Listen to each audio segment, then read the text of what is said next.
ओम नमो भगवते वासुदेवाय नमः।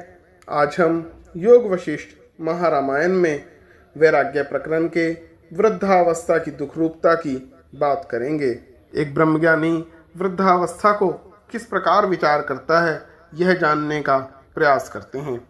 श्री रामचंद्र जी कहते हैं, महर्षि, जैसे हिमरूपी व्रज कमल को, आंधी ओसकन को और नदी तटवर्ती वृक्ष को नष्ट कर देती है, उसी प्रकार वृद्धावस्था शरीर का नाश कर डालती है।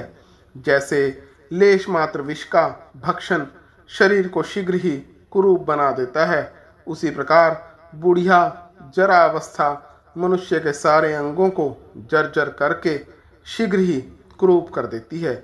जिनके सारे अंग शिथिल होकर झुर्रियों से भर गए हैं और जरावस्था ने जिनके सारे अंगों को जर्जर बना दिया है, उन समस्त पुरुषों को कामनियाँ ऊंट के समान समझती हैं।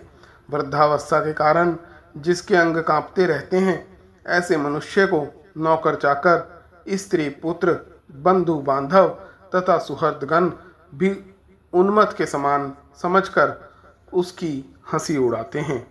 जो दीनता रूपी दोष से परिपूर्ण, हृदय में संताप पहुँचाने वाली तथा समस्त आपत्तियों की एकमात्र सहचरी है, वह विशाल तृष्णा वृद्धावस्था में बढ़ती ही जाती है। हाय, बड़े खेद की बात है, मैं परलोक में क्या करूँगा। इस प्रकार का अत्यंत दारुण भय जो प्रतिकार का योग्य नहीं है, वृद्धावस्था में बढ़ता जाता है। बुढ़ापे में मैं बेचारा कौन हूँ, मेरी हस्ती ही क्या है, मैं किस प्रकार और क्या करूँ। अच्छा, मैं चुप ही रहता हूँ। इस प्रकार की दीनता का उदय होता रहता है। मुझे किसी स्वजन से कब क्या किस प्रकार का स्वादिष्ट भोजन प्राप्त हो सकता है, इस प्रकार चिंता रूपनी दूसरी जरा अवस्था बुढ़ापे में निरंतर चित्त को जलाती रहती है। वृद्धावस्था में मनुष्य अपनी शक्ति का संतुलन खो बैठता है। कभी खाने की शक्ति होने पर पचाने की शक्ति नहीं रहती और कभी पचाने की शक्ति होने पर खाने की शक्ति नहीं रहती। इस प्रकार शक्ति ह्रास के कारण भोग की इच्छा तो बड़ी प्रबल हो उठती है, परंतु उपभोग किया नहीं जा सकता। उस दशा में निश्चय ही हृदय जलता रहता है। हे मुने, शरीर रूपी वृक्ष के सिरे पर बैठी हुई जरा अवस्था रूपिणी वृद्धा बगुली, जो नाना प्रकार के क्लेशों से शरीर का अपकार करने वाली है, योग रूपी सर्पों से आक्रांत होकर ज्यों ही चें चें करने लगती है, त्यों ही मूर्छा रूपी गहरे अंधकार की इच्छा रखने वाला मृत्यु रूपी उल्लू कहीं से झटपट आया हुआ दिखाई देता है।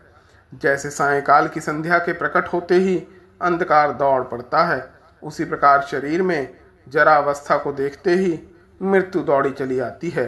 सूना नगर जिसकी लताएं कट गई हों, वह वृक्ष जहाँ वर्षा ना हुई हो, वह देश भी कुछ कुछ शोभित होता है, किंतु जरा से जर्जर हुए शरीर की तनिक भी शोभा नहीं होती।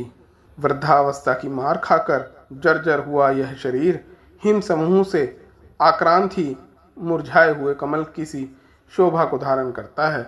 मस्तक रूपी पर्वत के शिखर पर उगी हुई यह वृद्धावस्था रूपी चांदनी वात रोग और खांसी रूपनी कुमुदिनी को यत्न पूर्वक विकसित कर देती है। यह बुढ़ापा रूपिणी वेगवती गंगा आयु के समाप्त होने पर शरीर रूपी तटवर्ती वृक्ष की जड़ों को तुरंत ही काट गिराती है। तात, जैसे श्वेत पत्र वाली और फूलों से लदी हुई पतली लता कुछ टेढ़ी हो गई जाती है, उसी प्रकार जिसके सारे अवयव सफ़ेद हो गए हैं, मनुष्य को वह दुबला पतला शरीर वृद्धावस्था में टेढ़ा हो जाता है, कमान की तरह झुक जाता है। हे मुने, जैसे कपूर से सफ़ेद हुए केले के पेड़ को हाथी क्षण भर में उखाड़ फेंकता है, उसी प्रकार मृत्यु रूपी गजराज वृद्धावस्था से कपूर की भांति सफ़ेद हुई देह को निश्चय ही क्षण भर में उखाड़ फेंकता है। हे तात, जो वृद्धावस्था को प्राप्त होकर भी जीता है, उस दुष्ट जीवन के लिए दुराग्रह रखने से क्या लाभ।